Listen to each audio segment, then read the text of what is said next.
Good morning, students. Today I am starting exercise 2C. First of all, I tell you some basic things. Suppose when two line cut each other, जैसे ये एक दूसरे को cut रही हैं, ये line इसको कट कर रही है, तो ये एंगल इसके बराबर होता है। ये वर्टिकल अपोजिट एंगल होते हैं, दोनों एंगल आपस में बराबर होते हैं। अगर ये x डिग्री का है तो ये भी x का है, और ये दोनों एंगल आपस में बराबर होते हैं। ये y का है तो ये y का होता है। These are called vertical opposite angles. Now come to the alternate angle. If this line is parallel to this line, अगर ये लाइन इसके पैरेलल है, ट्रांसवर्सल लाइन है, तो ये वाला एंगल x इसके बराबर होगा, ये इसका अल्टरनेट है, और ये y इसके बराबर होगा। ये इसका अल्टरनेट है और ये इसका अल्टरनेट है। अगर ये दो लाइन पैरेलल है और ये ट्रांसवर्सल है तो अल्टरनेट एंगल आपस में बराबर होते हैं। एक्स एक्स का है, वाई वाई का होगा। इनको बोलते हैं इंटीरियर अल्टरनेट। ऐसे ही आपका एक्सटीरियर अल्टरनेट होता है। ये वाला एंगल इसके बराबर होगा, ये इसका एक्सटीरियर अल्टरनेट है। मतलब इस लाइन के जो ये ट्रांसवर्सल लाइन है, इसके इधर एक एंगल होता है और इधर एक एंगल होता है। ये वाला एंगल हो गया, ये वाला एंगल जो है इसके बराबर है, एक्सटीरियर अल्टरनेट है। और ऐसे ही ये वाला एंगल जो है इसके इक्वल होगा। ये एक्सटीरियर अल्टरनेट होते हैं, ये इंटीरियर अल्टरनेट, ये एक्सटीरियर अल्टरनेट होते हैं दोनों। ये इसके बराबर होता है, ये एक्स का है तो ये एक्स का होगा, और ये वाई का है तो ये वाई का होगा। तो ये अल्टरनेट के बारे में बताया गया है। यहाँ इंटीरियर अल्टरनेट है और यहाँ एक्सटीरियर अल्टरनेट है। To the corresponding angles. Corresponding angle क्या होते हैं? कॉरस्पॉन्डिंग एंगल्स वो होते हैं, जैसे मान लीजिए एक एंगल ये है तो इसका जो कॉरस्पॉन्डिंग होगा इस एंगल का वो ये होगा। ये दोनों आपस में बराबर होते हैं। एक एंगल तो दो पैरेलल लाइन के बीच में होता है और एक पैरेलल लाइन के बाहर होता है, ये इसके इक्वल होता है। और ये वाला जो है इसके इक्वल होता है। तो ये अगर x का है तो ये x का होगा, और ये y का है तो ये y का होगा। इनको बोलते हैं कॉरस्पॉन्डिंग एंगल। ये आपस में इक्वल होते हैं। ये अगर y का है तो ये भी y का, ये x का है तो ये x का होगा। ऐसे ही कॉरस्पॉन्डिंग ये होता है, ये वाला एंगल इसके बराबर होगा,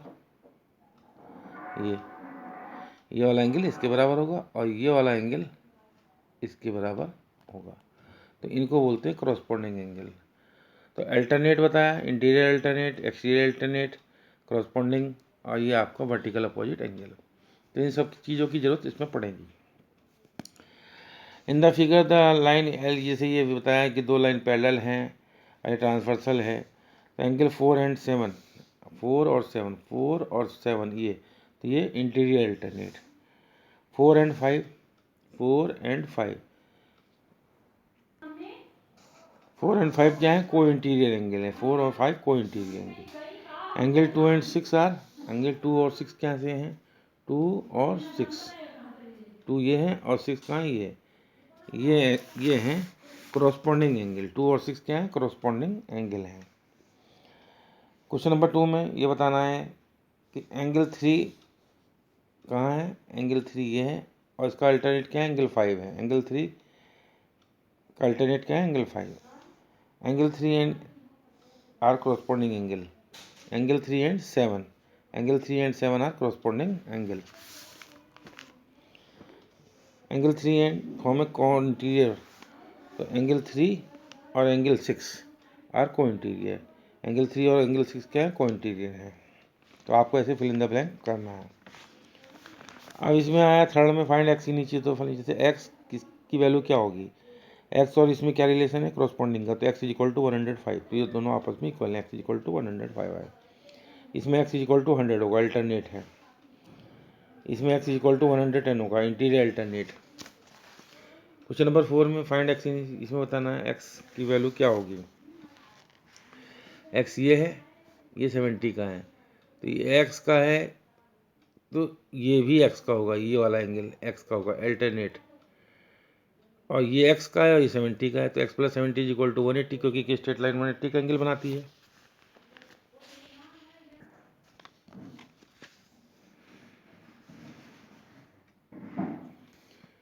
ये एक्स का है तो ये भी एक्स का होगा क्योंकि इसका अल्टरनेट है, और x plus 70 is equal to 180, क्योंकि एक स्ट्रेट लाइन 180 का एंगल बनाती है, स्ट्रेट लाइन 180 का एंगल बनाती है।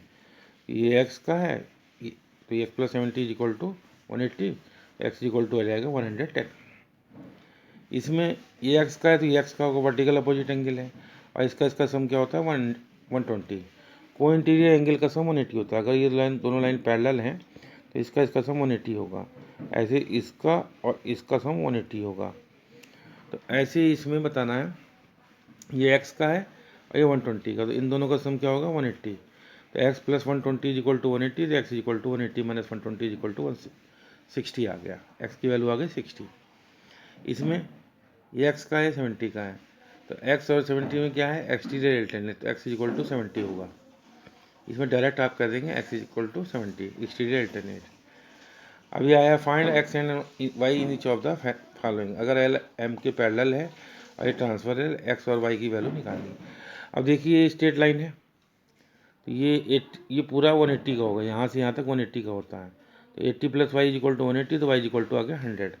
और जब वाई 100 आ गया तो ये y की वैल्यू 100 आ गई, और 80 जो है x का क्या है अल्टरनेट है, एक्सटीरियर अल्टरनेट, तो x की वैल्यू हो गई 80, x की वैल्यू 80 और y आ गया आपका 100। ऐसे इसमें ये 70 का है, ये x का है, तो 70 x के बराबर है, तो x की वैल्यू क्या आ गई 70, और x प्लस वाई का सम क्या होता है 180। ये 70 का हो गया और y हो गया 110 का। ऐसे ये है x की वैल्यू 55, क्योंकि इसका इंटीरियर अल्टरनेट है, ये लाइन इसकी पैरेलल ट्रांसवर्सल है, तो x इज इक्वल टू 55, और x की वैल्यू जब 55 आ गई और x plus y is equal to 180, तो x is y is equal to रहेगा 180 minus 55 is equal to answer. Question number 6 and question number 7 you leave, and now come to the question number 8। In the figure the line and m are parallel, ये इसके parallel है, and prove करना है x plus Y plus Z is equal to 180, x plus Y plus z plus equal to 180। अब आपको पता है कि एक स्ट्रेट लाइन 180 का एंगल बनाती है, ये एंगल 180 का होता है। अगर ये लाइन इसके पैरेलल है, तो ये वाई का है तो ये कितने का होगा वाई का, क्योंकि इसका अल्टरनेट है। ये जेड का है तो ये कितने का होगा जेड का। तो ये एंगल वाई का है, ये एक्स का है और ये जेड का, और स्ट्रेट लाइन है, तो तीनों का सम क्या हुआ x plus Y plus Z is equal to 180, तो प्रूव हो गया। तो आप लिखेंगे इसमें क्या, जैसे ये फिगर बनी है तो इसमें आप लिखेंगे यहाँ जैसे y लिखा है, जैसे यहाँ y लिखा है तो आप यहाँ पर इंडिकेट कर देंगे कि ये y का है। यहाँ z लिखा है तो आप इंडिकेट कर देंगे z का लिखा है, ऐसे आप इंडिकेट कर देंगे पेंसिल से तो हम समझ जाएंगे कि ये बच्चा समझ रहा है कि ये y का है तो ये y का है, क्योंकि अल्टरनेट है। z का है तो z का ही और ये स्ट्रेट लाइन है, तो फिर लिख देंगे। जब ये आप लिख लेंगे इस फिगर में तो आप लिखेंगे so X plus Y plus Z is equal to 180, और उसके बाद यहाँ लिख देंगे proved. That's all. In this way I complete exercise two C first second question number first second third 4 5 and 6 and 7 I leave, and question number 8. In this way this chapter khatam, finish angle and line.